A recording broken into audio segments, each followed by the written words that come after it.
우리 하나님께서 말씀으로 창조하신 이 아름다운 세계, 하나님 말씀이 살아 역사하시는 이 미시어데이, 우리 하나님의 선교회장으로 어서 오세요.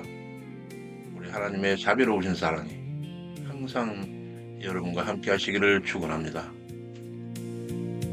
When the night is closing around me, when the road is hard to see, you are shining through the darkness, you are leading me in peace. In the silence of my breaking, when my faith is feeling small, you are holding every heartbeat, you have heard my every call. I will never walk alone, you are by my side. Through the fire and the storm, you are my guide. Even in the pain, even in the unknown, I will never walk alone. You will lead me home.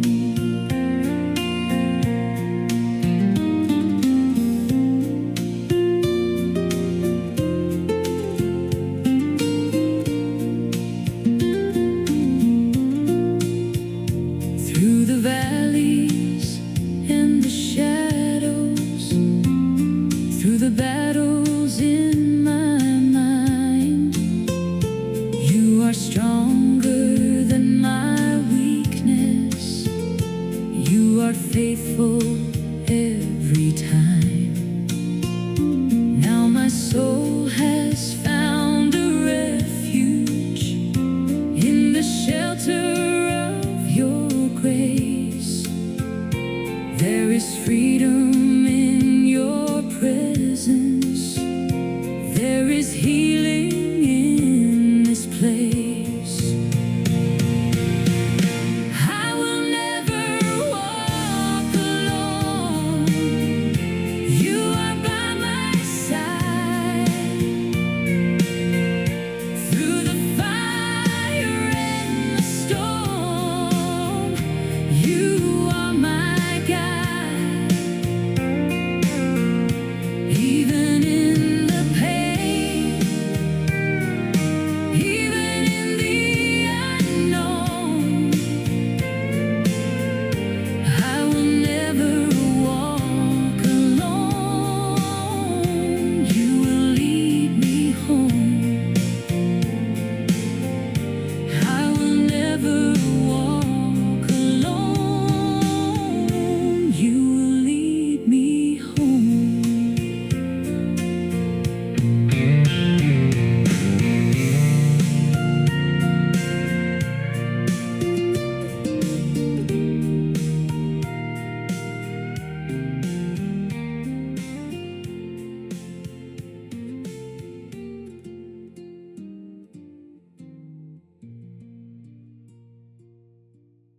참으로 오랜만에 인사드립니다.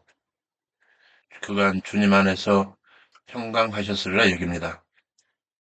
지난 3월 28일 자료를 보강하기 위하여 3개월을 약속드리며 잠시 물러나 있었습니다. 그러던 중에 죄송스럽게도 매주 1회는 찬송가를 들고 인사드리겠다 약속했었는데 이를 어겼습니다. 대신에 그리할 시간을 강의 영상 기초자료 수정에 매진하여 다시 뵙는 날짜를 다행히 대략 1개월가량 앞당길 수 있게 되었습니다. 여기까지 붙들어 주신 우리 주님의 그 뜨거운 사랑을 깊이 깊이 감사드리며 또한 부족하기 짝이 없음에도 불구하고 요한 계시록까지 저와 통역해 가시는 여러분께 뜨거운 사랑을 전합니다. 다만 조금 빨리 찾아뵐 수 있게 되었음을 이유로 매주 올리겠다 했던 찬송에 대한 약속이 어긋났음에 대하여 주님 안에서 사랑으로 널리 해량하여 주시기를 소망합니다. 죄송합니다. 그리고 감사합니다. 이제 바로 본론으로 들어가겠습니다. 카페 복 있는 자입니다.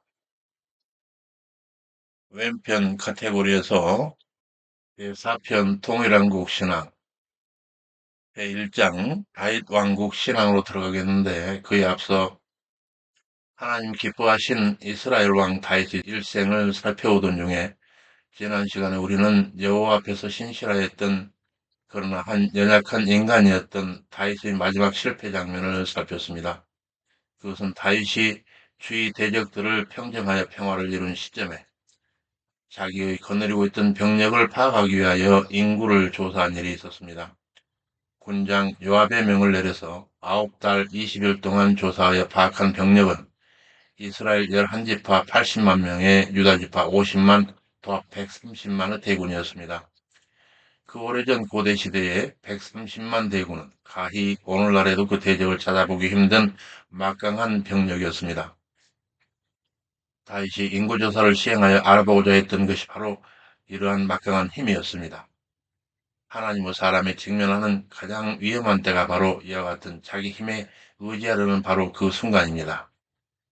자기의 강함을 의지하려 하는 그 순간 신앙은 무너집니다. 지난 시간 살폈던 본문에서 다윗이 인구조사를 하였고 그 결과 하나님께서 보내신 재앙 온역이 임하였습니다. 그 순간을 요약해 보면 첫째, 인간이 있게 되고 싶은 의지의 대상은 쉽게 바뀔 수 있고 둘째, 자기 힘을 의지하는 교만은 심판을 부르게 되고 그러나 그리 될지라도 참된 회개는 회복을 이끈다고 하는 점이었습니다. 고속사적 측면에서 인간의 죄는 반드시 대속을 요구합니다. 당시 그 결과로 온역에 죽은 백성의 숫자가 7만이었습니다. 이와 같이 하나님 대신 자기의 힘을 의지하면 신앙은 곧 무너집니다. 그러나 참된 회개가 있으면 그 심판의 자리는 다시 은혜의 자리로 바뀝니다. 다시 회개하여 아리우나 타작마당을 사고 제사를 드리니 재앙이 멈추었습니다. 첫째, 참된 회개는 이와 같이 반드시 행동으로 나타나야 합니다. 둘째, 참된 예배, 곧 예배는 회복의 중심이 됩니다. 그리고 셋째, 이와 같이 하나님께서는 오직 참된 회개를 받으신다 하는 것이었습니다. 전이었습니다. 당시 다윗이 드렸던 그 아리우나 타작마당은 전에 아브라함의 아들 이삭을 드렸던 모리아산이며 훗날 솔로몬 성전의 자리요 이는 궁극적으로 골고다 언덕 그리스도 십자가의 자리로 이어져 갑니다. 회개는 하나님과의 관계를 회복시킵니다. 우리 살펴보았던 대로 다윗의 왕국은 완전치 않았지만 하나님의 다윗에 대한 언약은 끝까지 이루어 가셨고 결국 모든 흐름은 그리스도에 대한 궁극적 구원을 향해 나아갑니다. 사무엘 하에 기록된 다윗의 삶을 살피면서 그가 당면했던 그 삶의 자리 상황에서 그가 노래로 남겼던 시편들을 그 당시 그의 삶의 자리에서 함께 살펴봤습니다. 우리 성경 시편은 모두 150편으로 이루어져 있습니다. 그 모든 시편들이 사실은 다윗의 시들과 같이 각기 삶의 자리를 가지고 있습니다. 우리 성경 시편 총 150편 중에 그 절반가량이 다윗의 시편들입니다. 따라서 우리는 그 시편마다 이와 같이 고유한 삶의 자리가 있다는 개념을 가지고 차제의 시편 전반을 간단히 개발하여 종합하고 넘어가려고 합니다. 제4편 통일왕국의 신앙에서 제1장 다윗 왕국 신앙 그 중에 제4절 다윗의 시편들 194번 자료 제 교재로서는 구약 충권 306에서 319쪽 신앙의 심장 시편입니다. 제4절 시편 신앙의 심장 시편의 이해 민교수의 구약 해설에 따르면 시편은 시를 모아놓은 책이며 우리나라에서는 중국어 성경 제목을 따라서 시편이라고 하는 제목을 쓰고 있습니다. 히브리 성경에서는 찬양들이라고 하는 트윌림이라고 하는 시편 145편의 표제어를 그 제목으로 하고 있습니다. 한편 영어 성경에서는 사암스라고 하는데 이는 라틴어 성경의 제목 프살미와 헬라어 성경 제목 프살모이에서 유래한 것으로서 현악기로 부르는 노래라 하는 의미를 가지고 있습니다. 이제 시편의 문을 열게 되겠는데 제1편이 시편 150편 전체의 시작시로서 이 세상에서 인간의 바른 삶에 대한 가장 원론적인 교훈을 제시하고 있습니다. 제1편 복 있는 사람은 이라고 하는 시편으로 시작되는데 이는 문자적으로 행복하도다 무엇 하는 사람은이라고 하는 의미를 지닙니다. 복 있는 사람은 악인의 꾀를 쫓지 아니하며 쭉 넘어가서 오직 여호와의 율법을 즐거워하여 그 율법을 주야로 묵상하는 자로다. 저는 시냇가에 심은 나무가 시절을 쫓아 과실을 맺으며 그 잎사귀가 마르지 아니함 같으니 그 행사가 다 형통하리로다. 악인은 그렇지 않음이며 오직 바람에 나는 겨와 같도다. 그러므로 악인이 심판을 견디지 못하며 죄인이 의인의 회중에 틀지 못하리로다. 대저 의인의 길은 여호와께서 인정하시나 악인의 길은 망하리로다. 근데 여기서 왜 시편인가? 성경은 하나님의 구원 역사를 기록한 책입니다. 그러나 그 역사 속에서 하나님의 백성이 어떻게 하나님을 만나고 어떻게 반응했는가는 또 다른 방식으로 기록되어 있습니다. 하멜세를 통하여 우리는 다윗의 삶을 살펴왔습니다. 그가 도망하고 넘어지고 회복되는 사건들을 보면서 그 당시 다윗이 처했던 국면마다 그가 느꼈던 소외들을 함께 읽어왔습니다. 다윗의 시편들, 이 시편들에 대한 옥스포드의 설명을 잠깐 보겠습니다. 각주 389번, 150편의 시편들은 수십 명의 영감받은 저자들에 의해 창작되었습니다. 그러한 시들 가운데 저자 또는 저자 무리가 밝혀진 시는 모두 111편입니다. 그 가운데 73편가량이 다윗의 시입니다. 그 외에도 아사브 시가 12편, 고랍 자손의 시가 11편, 솔로몬의 시가 2편, 모세와 헤만, 에단이 각각 한 편씩을 가지고 있습니다. 그중에 아삽은 레이지파 게르솜 자손으로 다윗이 임명한 찬양대 수석 지휘자였습니다. 그는 노재금을 연주하였으며 왕의 선견자로서 하나님의 예언적 메시지를 시와 노래에 담았습니다. 그리고 고라 자손은 모세 시대에 반영했던 고라의 후손들이지만 심판에서 살아남아 다윗 시대의 성전 문지기와 찬양대원에 봉사했습니다. 이들은 조상의 수치를 싣고 하나님을 향한 깊은 갈망과 경배를 노래하는 훌륭한 음악 가문으로 성장하였습니다. 헤만은 사무엘 선지자의 손자이자 고앗 자손으로 다윗의 세 지휘자 중 한 사람입니다. 그는 왕의 선견자로 불릴 만큼 영적 통찰력이 깊었으며 솔로몬에 비견될 정도의 뛰어난 지혜를 가졌다고도 평가받습니다. 그리고 또 에다는 무라리 자손으로 성경에서 여두둔과 동일한 인물로 여겨지기도 합니다. 헤만, 아삽과 함께 성전 찬양의 3대 주역이었으며 뛰어난 지혜와 음악적 재능을 바탕으로 하나님의 언약과 인자하심을 노래하였습니다. 본문으로 돌아가서 다윗의 시편들은 그와 같이 외식으로 온 다양한 삶의 고비마다 자기 삶 속에서 하나님께 드린 기도와 고백들이었습니다. 차제의 성경을 간략히 정리해보면 역사서는 하나님의 행하신 일에 대한 기록이요. 율법서는 언약을 맺은 백성들에게 하나님께서 요구하신 것에 대한 기록이며 예언서는 하나님께서 백성들을 향하여 선포한 말씀이십니다. 그러나 시편은 단순한 시집이 아니라 하나님 앞에서 인간이 어떻게 살아가는가를 보여주고 있습니다. 다윗은 왕이기 이전에 기도하는 사람이었습니다. 그의 시편은 왕자에서가 아니라 광야에서, 통굴에서, 눈물 속에서 태어났습니다. 그러한 시편들에 대해서 다윗을 중심으로 다시 정리해 보면 종교적인 노래들을 공식 제사나 개인의 찬양 생활에 사용하기 위하여 공적 권위를 가지고 수집하고 편집하기 시작한 것은 다윗 시대가 처음인 것으로 여겨집니다. 다윗은 그 자신이 시인이자 하나님께 드리는 제사에서 찬양의 중요성을 깊게 인식한 인물입니다. 그래 그는 레위인으로 구성된 찬양대를 조직하고 자신이 지은 시를 중심으로 한 시집을 만들어 레위인 찬양대로 하여금 그것을 가지고 공식 제사 때마다 하나님을 찬양하도록 하였습니다. 그리고 이러한 시들의 수집과 편집 작업은 그의 후계자인 솔로몬에게 이어져 그 시대에도 활발한 수집과 편찬 작업이 이루어졌습니다. 그러나 솔로몬 이후에는 별다른 작업이 이루어지지 않다가 히스기야의 시대에 다시금 그러한 작업이 이루어진 것으로 보입니다. 그리고 마침내는 포로에서 귀환하여 민족 중흥을 과제로 종교 부흥을 시도하던 에스라와 느헤미야 시대에 이르러 현 치제와 같이 전 5권 150편의 제재로 최종 완성된 것으로 여겨지고 있습니다.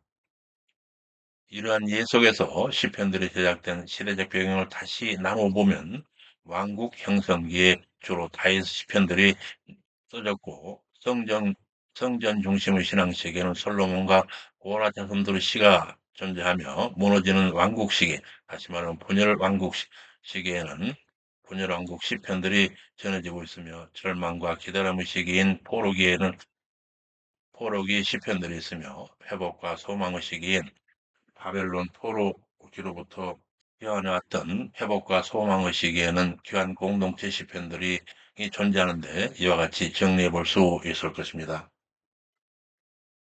시편의 역사적 흐름입니다. 한국 형성기 곧 이스라엘 통일한국 형성기에 하나님의 사람들의 하나님을 향한 반응들은 다윗의 73편에 달하는 시편들이 대변하고 있습니다. 이러한 시편들에 대하여 우리가 다 감상하지는 않습니다. 다만 다윗이 처했던 특이 상황마다 외쳤던 그의 시편들은 사무엘 하에서 다윗의 족적을 쫓으면서 여러 편 이미 그 자리에서 다윗의 삶의 자리에서 살펴왔습니다. 모름지기 시편을 이해하려면 그 작시자의 삶의 자리가 어떠하였을까를 이해해야 합니다. 그러한 관점에서 다윗의 삶의 자리와 그 당시에 다윗이 노래했던 시편들을 읽어서 이해했듯이 시편 전체에 대한 이해도 그와 같이 작시자의 삶의 자리를 이해하면서 그 시의 깊이를 이해하게 되는 것입니다. 따라서 우리는 시편을 이해하기 위해서 먼저 다윗의 삶으로 들어가야 합니다. 이 점은 이미 우리가 사무엘 하에서 살폈습니다. 거기서 다윗은 왕이기 전에 도망자였습니다. 그는 사울을 피해 광야와 동굴을 떠돌며 생명의 위협을 받는 삶을 살았습니다. 그러나 중요한 사실은 바로 그 자리에서 시편에 태어났다라고 하는 사실입니다. 동굴 속에서 그는 하나님께 부르짖었고 광야에서 그는 하나님을 피난처로 고백했습니다. 쫓기는 현실 속에서도 하나님을 향한 방향은 놓치지 않았습니다. 당시의 대표 시편으로 다윗 57편, 59편, 142편 등이 있습니다. 그중에 시편 57편에서 다윗은 동굴 속에서 사울로부터 하나님께 합니다. 그는 여전히 쫓기고 있지만 하나님을 지극히 높으신 분으로 찬양합니다. 다윗의 시 57편을 보겠습니다. 각주 391번. 하나님이여 나를 긍휼히 여기시고 긍휼히 여기소서. 내 영혼이 죽기로 피하며 주의 날개 그늘 아래 이 재앙이 지나갈까지 피하리이다. 내가 지극히 높으신 하나님께 부르짖으며 곧 나를 위하여 모든 것을 이루시는 하나님께로다. 저가 하늘에서 보내사 나를 삼키려는 자의 비방에서 나를 구원하실지라. 하나님이 그 인자와 진리를 보내시리로다. 내 혼이 사자 중에 처하며 내가 불사르는 자 중에 누웠으니 곧 인생 중에라. 저희 이는 창과 살이요 저희 혀는 날카로운 칼과 같도다. 하나님이여 주는 하늘 위에 높이 들리시며 주의 영광은 온 세계 위에 높아지기를 원하나이다. 저희가 내 걸음을 장애하려고 그물을 예비하였으니 내 영혼이 억울하도다. 저희가 내 앞에 웅덩이를 봤으나 스스로 그 중에 빠졌도다. 하나님이여 내 마음이 확정되었고 내 마음이 확정되었사오니 내가 노래하고 내가 찬송하리이다. 내 영광아 깰지어다 피파야 수금아 깰지어다. 내가 새벽을 깨우리로다. 주여 내가 만민 중에서 주께 감사하며 열방 중에서 주를 찬송하리이다. 대저 주의 인자는 커서 하늘에 미치고 주의 지혜는 궁창에 일어나이다. 주님이여 주는 하늘 위에 높이 들리시며 주의 영광은 온 세계 위에 높아지기를 원하나이다. 아멘. 1분 들어와서 시편 59편에서는 원수들에게 둘러싸인 밤 속에서 하나님을 자신의 요새로 고백하는 시입니다. 시편 142편에서는 아무도 자신을 돌아보지 않은 절망 속에서 오직 하나님만이 자신의 피난처임을 고백하는 시입니다. 여기서 우리는 한 가지 중요한 진리를 발견합니다. 고난은 하나님과의 단절이 아니라 오히려 하나님과 깊이 만나는 자리라고 하는 점입니다. 구속사적으로 볼 때 다윗의 이 삶은 장차 오실 그리스도를 예표합니다. 버림받고 쫓기는 고난 속에서도 하나님을 향하여 나가는 삶, 그것은 결국 십자가로 이어지는 길입니다. 우리는 기억해야 합니다. 하나님은 왕궁에서 사람을 세우지 않으시고 광야에서 사람을 준비시키신다라고 하는 점입니다. 성전 중심 시대의 백성들의 반응으로 솔로몬과 고라자손의 시편들이 있습니다. 다윗 이후 이스라엘은 안정된 왕국으로 들어갑니다. 솔로몬 시대에 성전이 세워지고 예배가 체계화됩니다. 이 시기의 시편은 개인의 고난보다 공동체의 예배와 하나님의 임재를 중심으로 전개됩니다. 대표 시편으로는 솔로몬의 시 72편, 고라자손의 시 84편, 그리고 다윗의 시편 제122편 등이 있습니다. 광야의 성막신앙이 이제 예루살렘 성전신앙으로 들어갑니다. 개인의 눈물이 공동체의 예배로 바뀐 것입니다. 고중의 시편 84편은 하나님의 성전을 향한 갈망을 보여주고 있습니다. 주의 궁정을 사모하여 새약함이라고 하는 이 표현은 하나님의 임재를 향한 깊은 사랑을 드러냅니다. 시편 122편은 예루살렘으로 올라가는 기쁨을 노래하고 있습니다. 여기서 고라자손 시편 84편과 다윗 시편 122편을 감상하고 가겠습니다. 각주 394, 395입니다.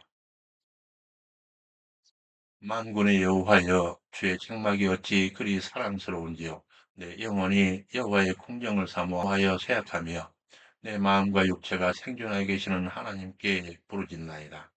나의 왕, 나의 하나님, 만군의 여호와여, 주의 제단에서 참새도 제집을 얻고 제비도 새끼들 보금자를 얻나이다. 주의 집에 거하는 자가 복이 있나이다. 저희가 항상 주를 찬송하리이다. 우리 방패이신 하나님이여, 주의 기름 부으신 자의 얼굴을 살펴보옵소서.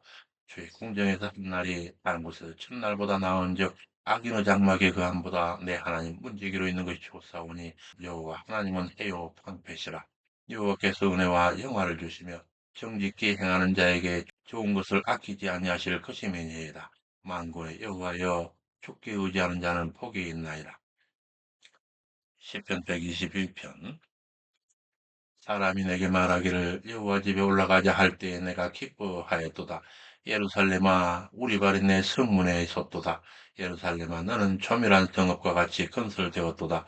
지파들 곧 여호와의 지파들이 여호와 이름에 감사하려고 이스라엘 전례대로 그리로 올라간도다. 거기 판단의 보좌를 두셨으니 곧 다윗의 집 보좌로다.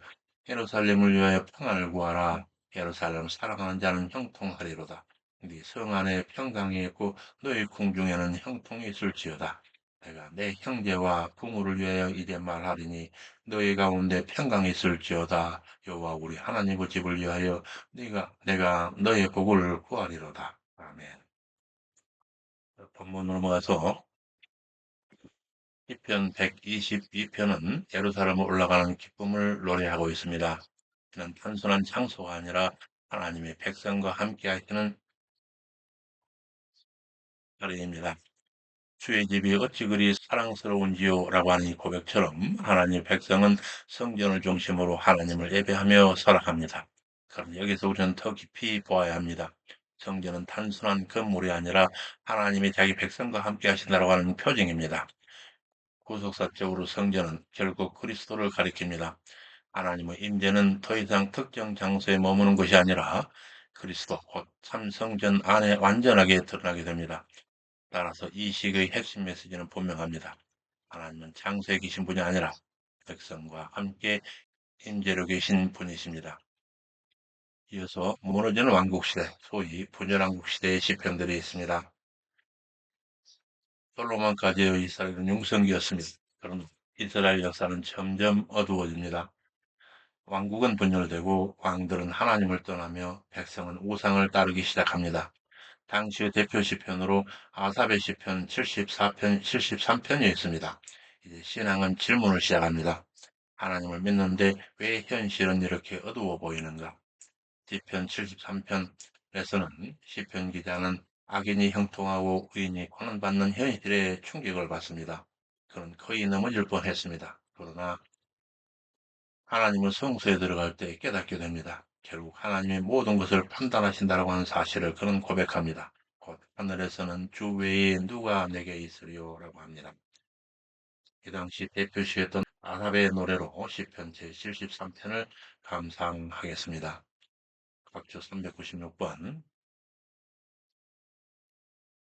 시편 73편 하나님이 참으로 이스라엘 중 마음이 청결한 자에게 선을 행하시나 나는 거의 실족할 뻔하였고 내 걸음이 미끄러질 뻔하였으나 이는 내가 악인의 형통함을 보고 오만한 자를 질시하였음이로다.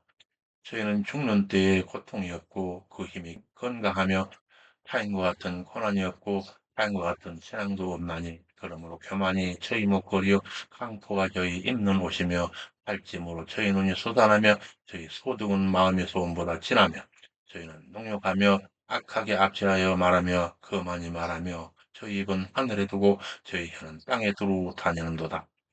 그러므로 그 백성이 이리로 돌아와서 잔에 가득한 물을 다 마시며 말하기를 하나님이 어찌하랴 지극히 높은 자에게 지식이 있으랴 하도다. 볼지어다 이들은 악인이라 항상 평안하고 재물은 더하도다. 내가 내 마음을 정의하며 내 손을 씻어 무죄하다 한 것이 실로 헛되도다. 나는 종일 재앙을 당하며 아침마다 징책을 보았도다. 내가 만일 스스로 이르기를 내가 이렇게 말하리라 하였다면 주의 아들들의 시대에 대하여 계율을 행하였으리라. 내가 어찌면 이를 할까 하여 생각한즉 내가 심히 곤란하더니 하나님의 성소에 들어갈 때에야 저희 결국을 깨달았나이다. 주께서 참으로 저희를 미끄러운 곳에 두시며 파멸에 던지시니 저희가 어찌 그리 졸지에 황폐하였는가 놀람으로 천멸하였나이다. 주여 사람이 깬 후에 꿈을 무시함같이 주께서 깨신 후에 저희 형상을 멸시리이다. 내 마음이 산란하며 내 심장이 찔렸나이다. 내가 이같이 우미 무지하오니 주 앞에 짐승이 오나 내가 항상 주와 함께하니 주께서 내 오른손을 붙드셨나이다. 주의 교훈으로 나를 인도하시고 후에는 영광으로 나를 영접하시리니 하늘에는 주 외에 누가 내게 있으리요. 땅에서는 주밖에 나의 사모할 자가 없나이다. 내 육체와 마음은 세잔하나 하나님은 내 마음의 반석이시여 영원한 풍기시시라. 대저 주를 멀리하는 자는 망하리니 음녀같이 주를 떠난 자를 주께서 다 멸하셨나이다. 하나님께 가까이 하며 내게 복이라. 내가 주 여호와를 나의 피난처로 삼아 주의 모든 형사를 전파리이다. 아멘. 여기서 본문 넘어가서 이 시기의 시편은 더 이상 단순한 찬양이 아닙니다. 질문하는 신앙, 흔들리는 믿음, 고통 속에 갈등이 등장합니다. 의인이 고난을 받고 악인이 형통하는 현실 속에 시편 기자는 깊은 혼란에 빠지게 됩니다. 그러나 그는 완전히 무너지지 않는 이유는 하나님의 성소에 들어갈 때 비로소 깨닫게 되기 때문입니다. 결국 하나님이 모든 것을 판단하신다. 구속사적으로 이 시기는 매우 중요합니다. 의로운 자가 고난받는 이 구조는 장차 오실 그리스도의 고난을 향해 나가기 때문입니다. 따라서 우리는 이 시대를 통해 배웁니다. 이해가 아니라 하나님의 신앙을 붙든다고 하는 점입니다. 현실은 신앙을 흔들지만 하나님은 결코 흔들리지 않으십니다. 이어서 절망과 기다림의 시대에는 포로기 시편들이 있습니다. 분열되었던 이스라엘은 마침내 무너집니다.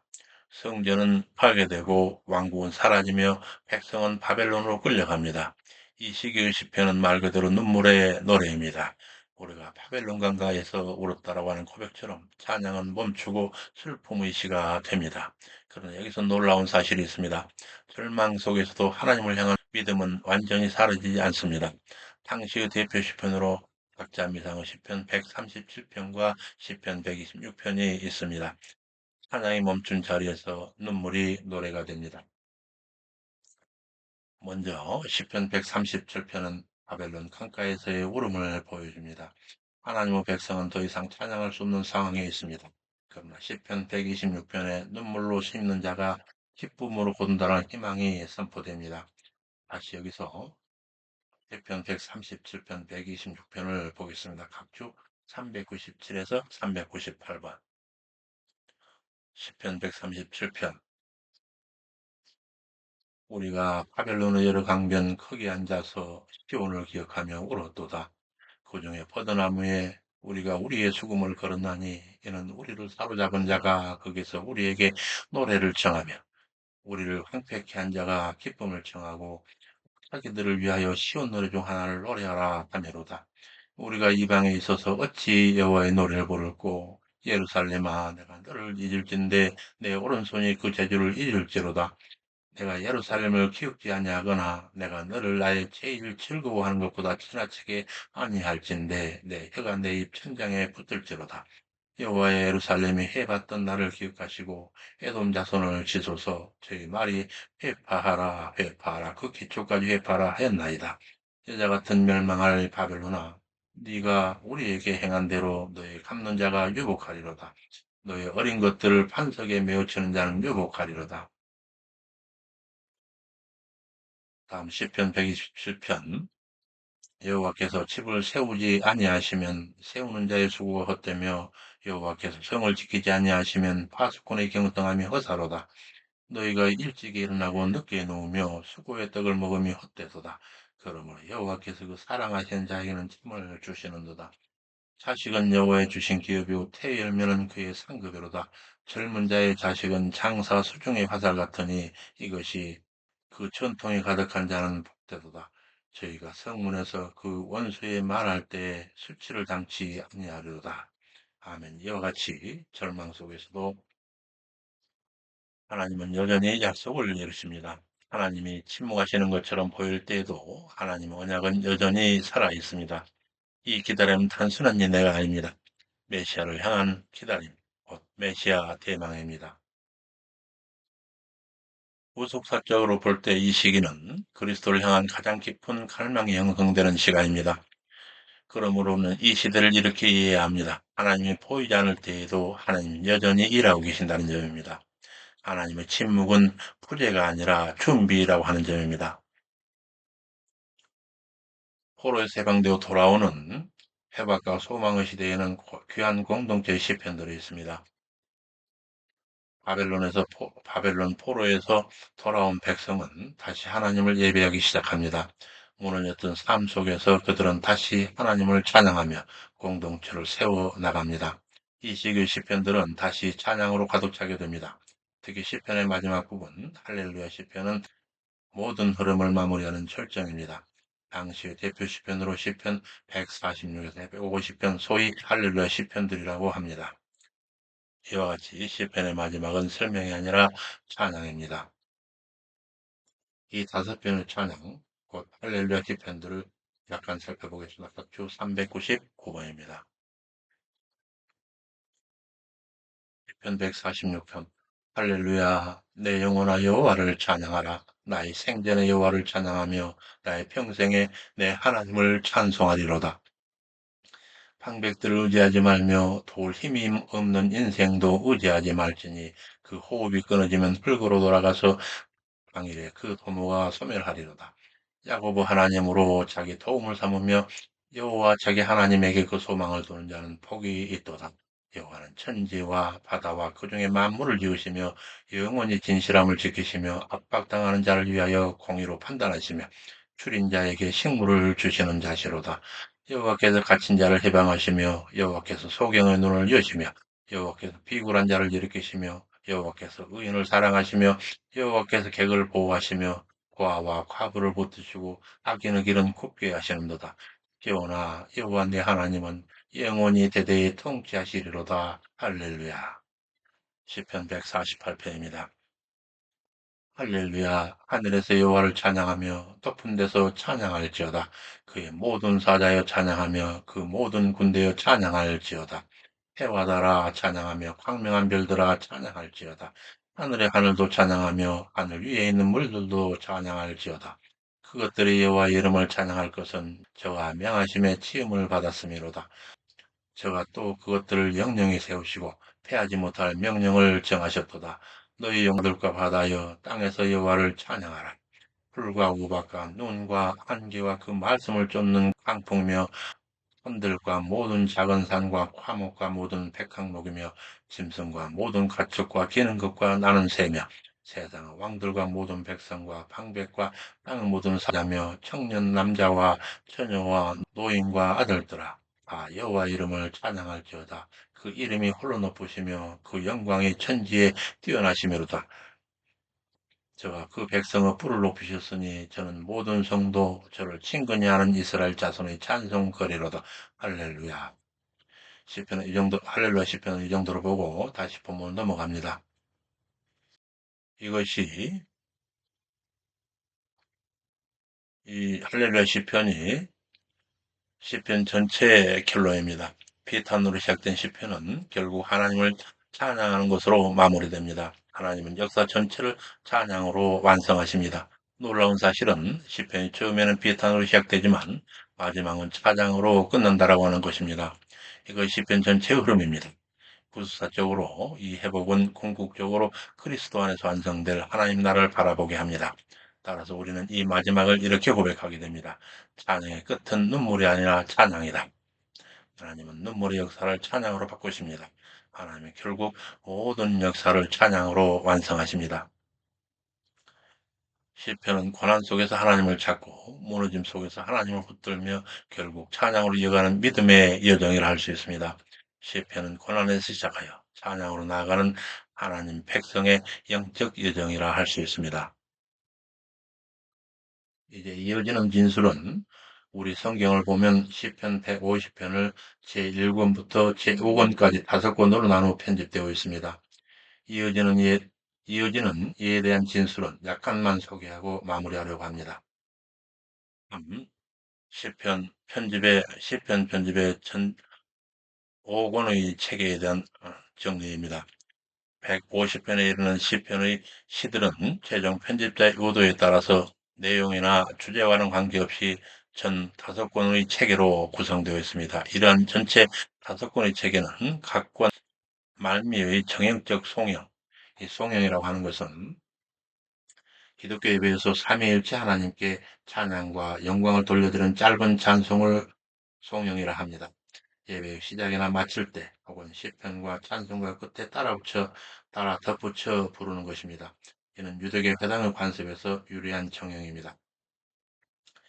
이 정형적 송영에 의한 것입니다.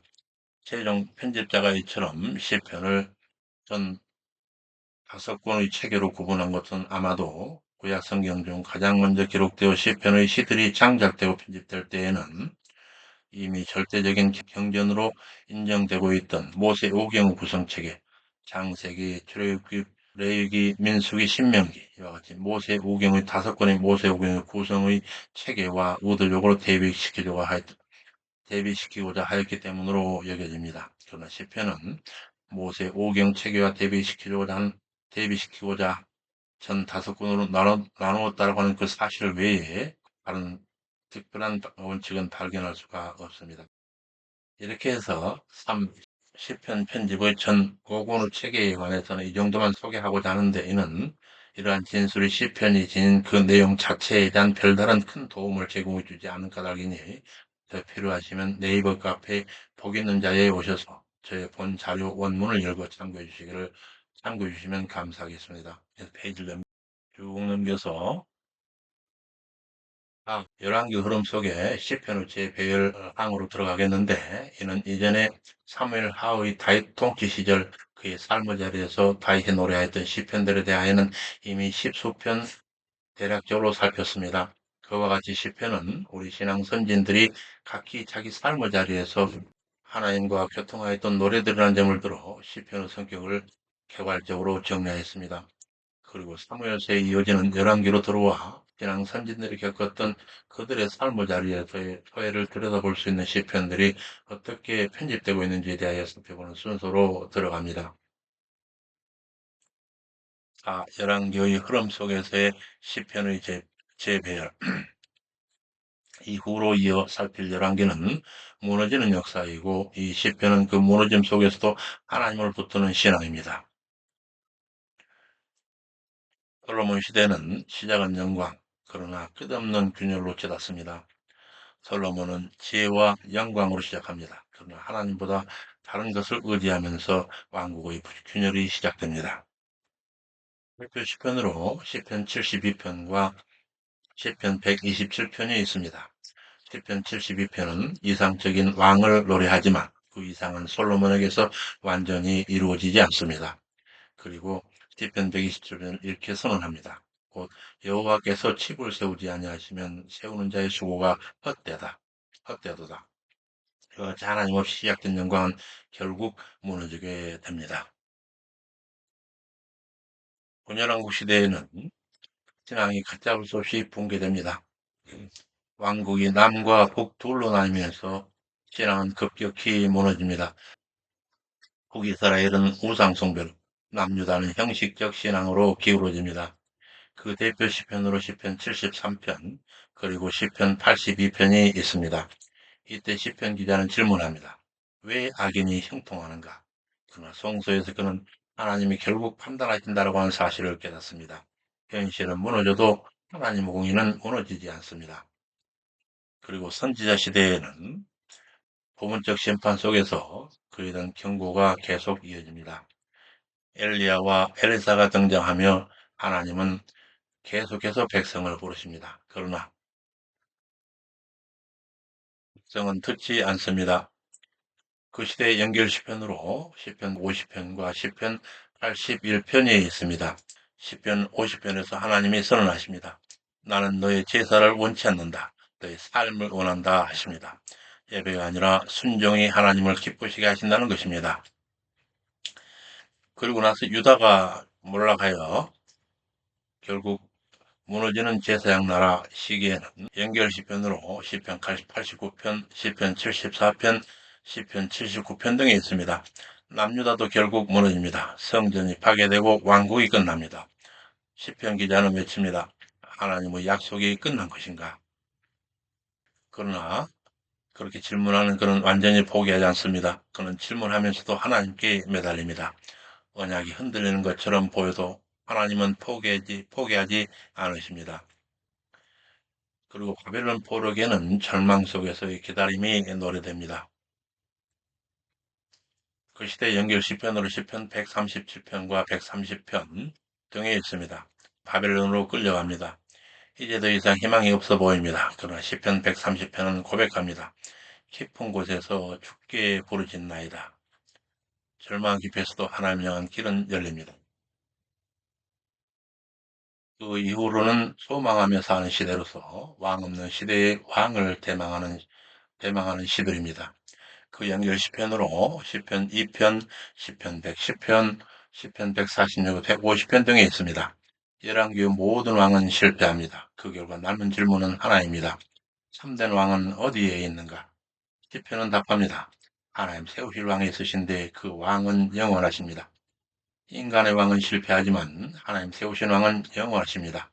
역사는 무너져도 하나님을 향한 믿음의 노래는 끊어지지 않습니다.